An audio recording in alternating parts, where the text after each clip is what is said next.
First book is called Emerson, The Mind on Fire.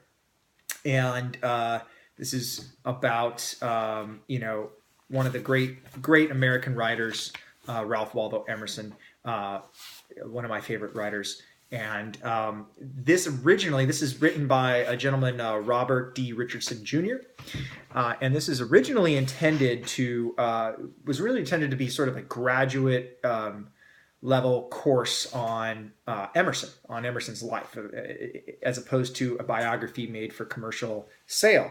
So this is even more so than a detailed biography. This is originally was intended to be a very in-depth, very meticulously researched, like I said, graduate level course study on Emerson's life experiences, and so on and so forth. So it's very long, it's very detailed, but it is amazing. It is full of so many takeaways. And I think, at the end of the day, there's a few things that really resonated with me. And I think above all else, Emerson had a life that was full of tragedy, pain, and disappointment. Some pretty insane things. He lost his first wife shortly after they were married to disease. Lost a lot of family members, people he loved, a lot of people that he loved and cared about and that were close to him. His own son, as a young child, about the same age as my son, died, and how Emerson dealt with these tragedies, and how these tragedies and these things that were really challenging for him, and how they shaped how he viewed the world and ultimately his work. And I think that Emerson found solace and found comfort in taking a look at the world around him, and finding this relationship with the world around him, finding this connection to nature, the universe around him, and sort of marveling in the fact that we are a part of something bigger, that we are, a small flame in a large fire that's been burning for a long time and will be burning for a long time after we are gone and extinguished. And I think what that does is it offers a sense of place. When your life feels like it's turning upside down and things are all over the place, when you're going through tragedy, you start to really wonder, why me? Your universe tends to shrink down, and it feels like everything's coming down on you. And you really feel the bumps of life. You really feel that. But when you view yourself as this small part, but important part of this great thing, and you see these huge cycles that happen of death and rebirth that manifest in our universe and in nature and in the world around us, and you start to see how there is no life without death, and that there is no day without night, and the cyclical nature of things, and how everything is synergistically related and works together in that manner, and that you're a part of a bigger vision, a bigger thing that's incredibly powerful. And what an honor to be a part of that thing. And so I think that having that connection to nature and the world around him, and sort of really soaking that in and being energized and being very aware of that, of the grandeur and the splendor of the bigger picture that we are a part of in this short lifetime that we have, and how we can sort of become a part of that grandeur and part of that beauty and magic, and how that kind of takes the edge off of these hard times in life, these tragedies. It kind of puts everything into perspective in a much bigger way that's way bigger than our own lives, and thus way bigger than our own problems in life. So that was one major takeaway. And the other one really was, you know, um, people,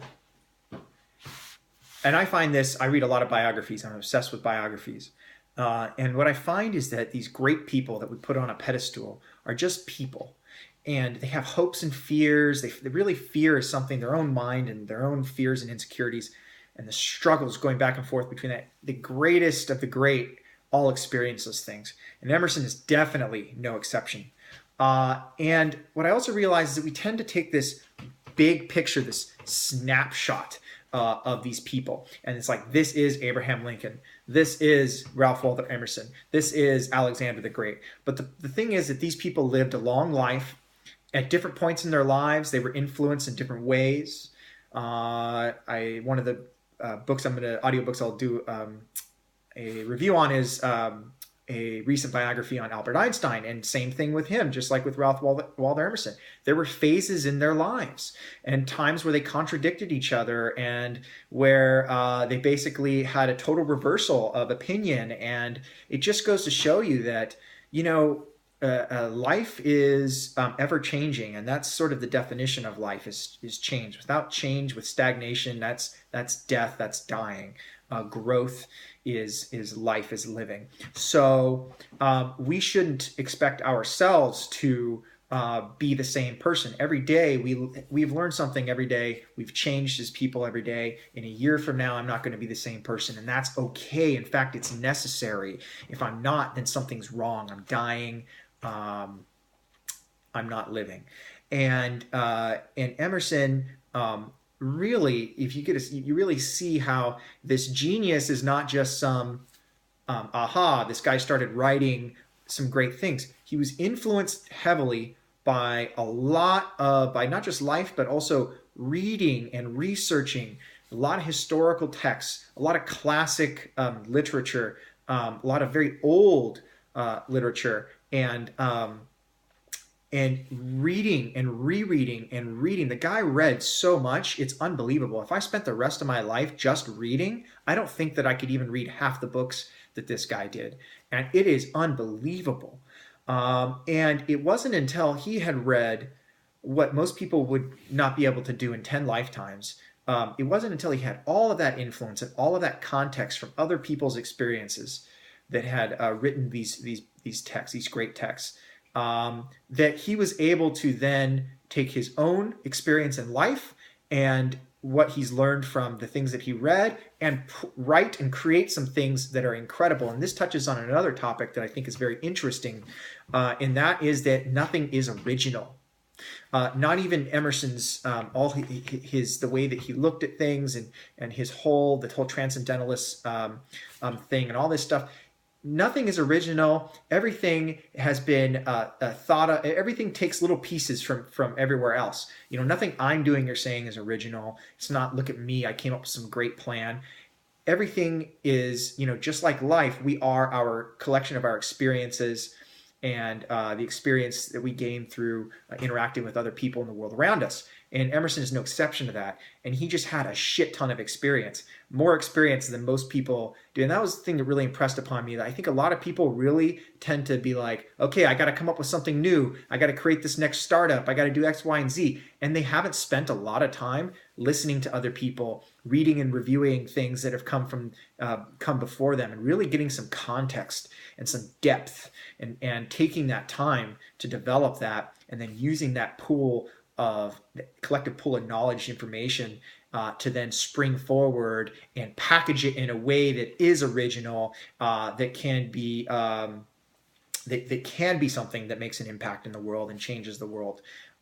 And maybe someday, just like a lot of Emerson's works, is ultimately seen as very groundbreaking, but is really a result of a collective mind being expressed through an original thing, which is you, an original person, idea, mind.